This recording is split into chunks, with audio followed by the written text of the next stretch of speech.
racemic modification and resolution. Racemic modification is also called as racemic mixture or racemics. Racemic mixture will contain 50-50 mixture of dextrorotatory and levorotatory enantiomers, where the plus enantiomer or dextrorotatory enantiomer will rotate the plane polarized light at right hand side, and the levorotatory enantiomer will rotate the plane polarized light at left hand side. So as a whole, the optical rotation will be 0, as the plus hand side and negative side will cancel out each other. And the resolution is actually the process where by that way we can identify or differentiate the racemic mixture to pure enantiomers as well. Because in medicinal chemistry or pharmaceutical chemistry, cosmetic chemistry or other industry, we need only pure enantiomer. But in nature, we will get only the racemics or racemic mixture. So that the two enantiomers, a mixture of enantiomers is not useful as well, because the physical activity is only contrary of the pure enantiomer, because only one plus or minus enantiomer will be active, physiologically active. So we need to pure form, we need it in pure form, and we need to separate them from racemic mixture. So we have to get the pure form or plus or minus enantiomers from the mixture. So optical activity, actually it is the ability to rotate the plane polarized light, as we already know, and is a direct result of chirality. So the compound is chiral, it will be optically active. The compound is achiral, it will be optically inactive. That means it cannot rotate the plane of polarized light. Oftentimes the chirality is based on the existence of at least one chiral center. Yes, if it is only one chiral center, then it can be optically active. But there are few other compounds where more than one chiral centers are there, but it is optically active or inactive in some cases. But for the first one, at least one carbon center will be optically active, or it is chiral, or it is Chiari center when the 4 different ligands are attached to it. So here it is the center, 4 different groups are attached with it, and this will be the mirror images of the left one, where again the 4 different groups, the same 4 different groups are attached over here. So that it is mirror images to each other, they are not superimposable. So here is the condition, they are enantiomers. So these 4 ligands can be oriented in 2 ways. Yes, this is one, and the right hand side another one. So 2 different ways we can arrange the 4 different groups, leading to different molecules that are called as enantiomers, as the molecules are mirror images of each other, and the condition is they are not superimposable. So the physical properties, few properties are engaged over here. In 2 enantiomers, the atoms have same spatial arrangement with respect to the distance and dihedral angle. So in 2 cases, the enantiomers, though they have the distance among the atoms or groups is same, and the dihedral angle also with respect to the distance and the dihedral angle, the arrangement of the groups attached to the carbon are same. So it is called as isometric to each other, and for this same reactivity as the activation energy is same for the 2 enantiomers towards achiral reagent. So same, the rate of reaction will be same with the achiral reagent, but react at different rates towards the chiral reagent. So the rate of reaction will be different for the chiral reagent, or if it is reacting with any chiral compounds. But if it is reacting with a chiral one, the rate will be same.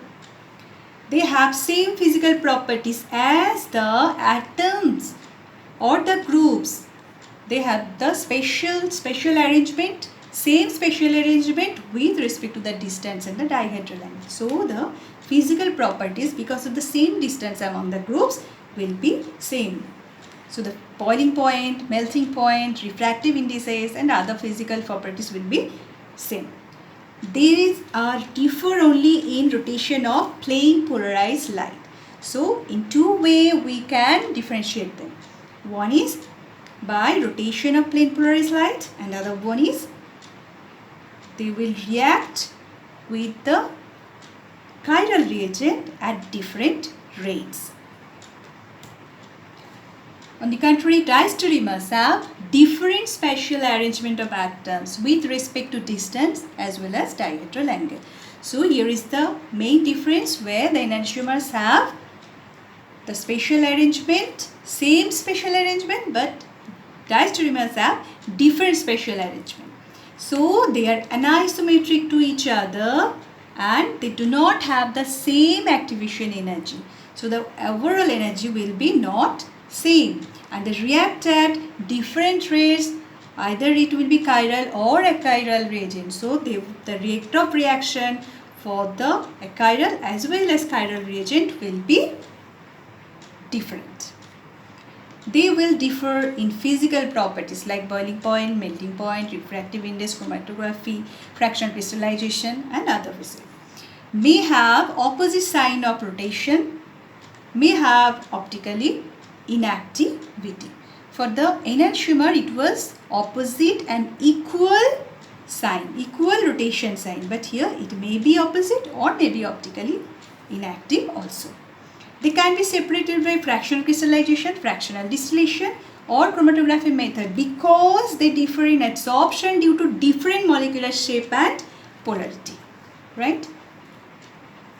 But here is an example where we have seen that, note that the chiral center does not have to be carbon atom only, but can also be nitrogen, sulfur, phosphorus. So the chiral center may contain also nitrogen, sulfur and phosphorus, rather carbon. Chiral compound synthesized from achiral starting material. So if we want to generate any chiral compound from the achiral material, this will be our starting material.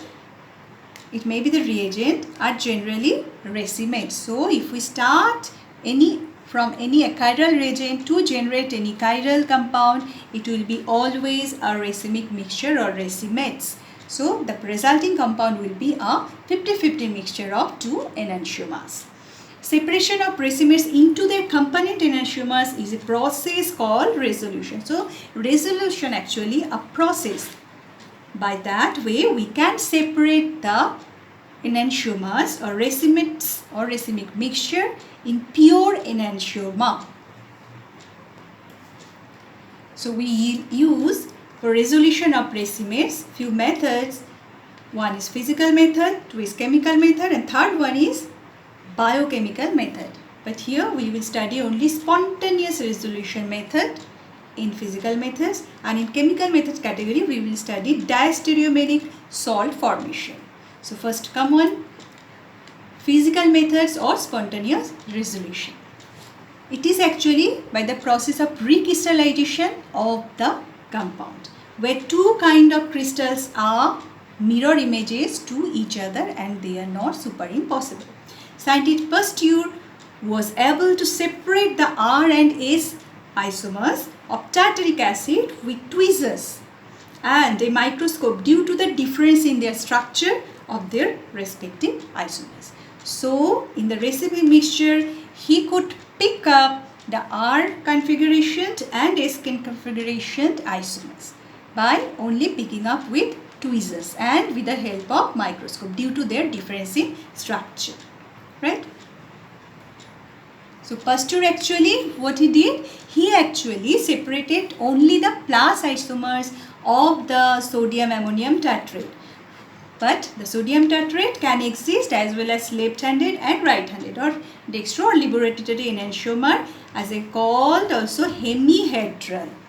But he could pick up only the plus enantiomer, and by that way, by physical method, physically he was picking up each and every isomers, the plus isomers, which was very much laborious. So this type of difference is extremely rare and therefore not in using as general method.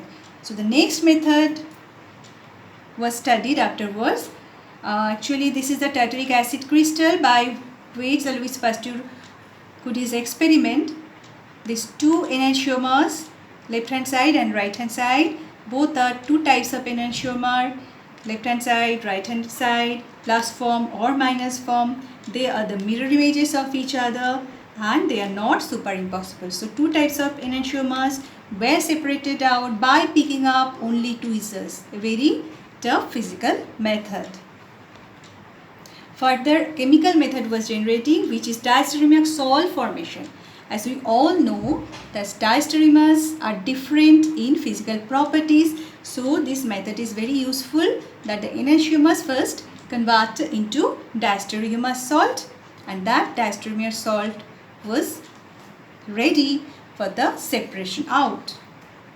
So diastereomers have different physical properties, and this is the fact, but they can be separated by resolution method or by physical methods to differentiate first diastereomers, then the total method can be achieved by the resolution of racemates. So reaction of racemates with an enantiomerically pure chiral reagent gives a mixture of diastereomers which can be first separated out, and lastly by using any chemical method, chemical process, the achieve of the pure enantiomer will be get. So diastereomers have different physical properties: melting point, boiling point, refractive indices, etc.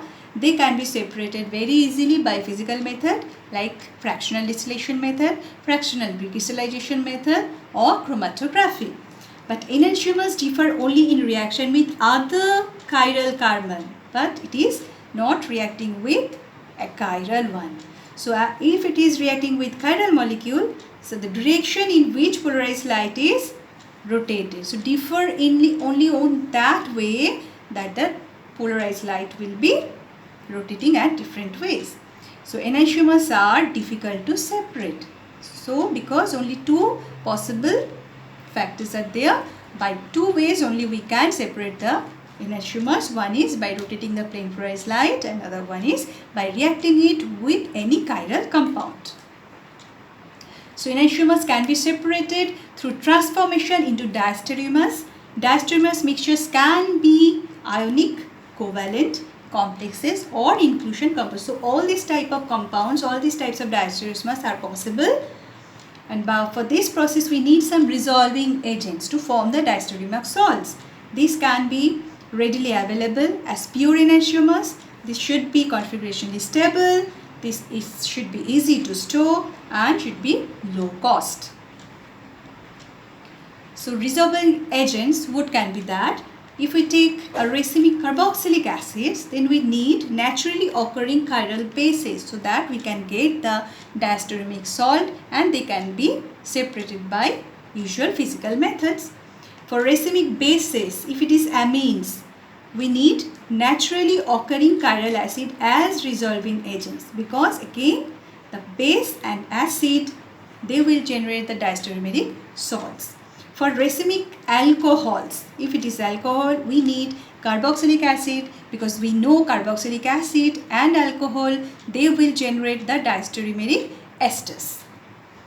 Again, for chiral isocyanates, diastereomeric carbamates. For racemic ketones and aldehydes, chiral hydrogens as diastereomeric hydrogens. For amines, we can use the imines, etc. So for the first case, we have taken acids, which is the enantiomer or racemic mixture of two enantiomer. One is R and other one is S. This the racemic mixture will be treating with S configuration base. So acid and base by reacting to each other will generate the diastereomeric salt. So first case will be R, S, salt.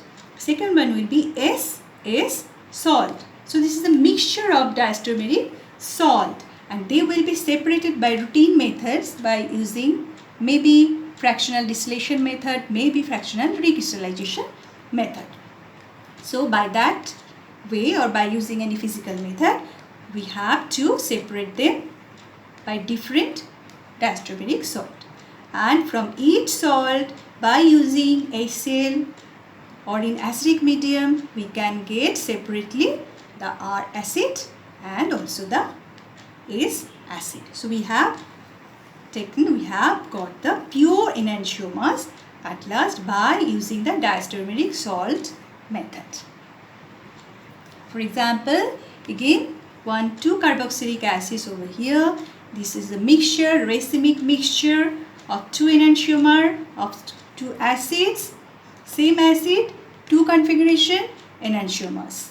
This will be treated with amine, and afterwards by reacting with this amine to individual diastereomeric salt, we will get, but it will be a mixture of these two diastereomeric salts, and by using any physical method we have to taken out individual diastereomeric salt.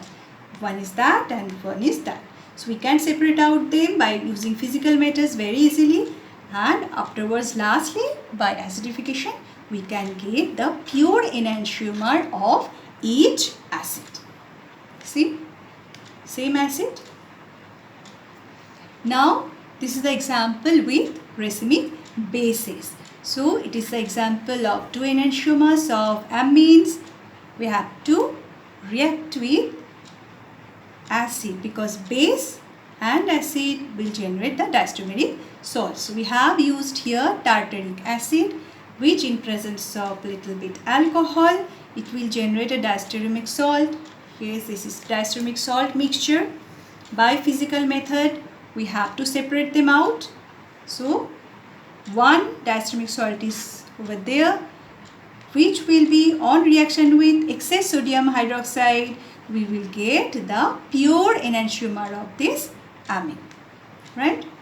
So by that way, we can separate the racemic mixture and get the pure enantiomer form, either levorotatory or dextrorotatory. So thank you for this time.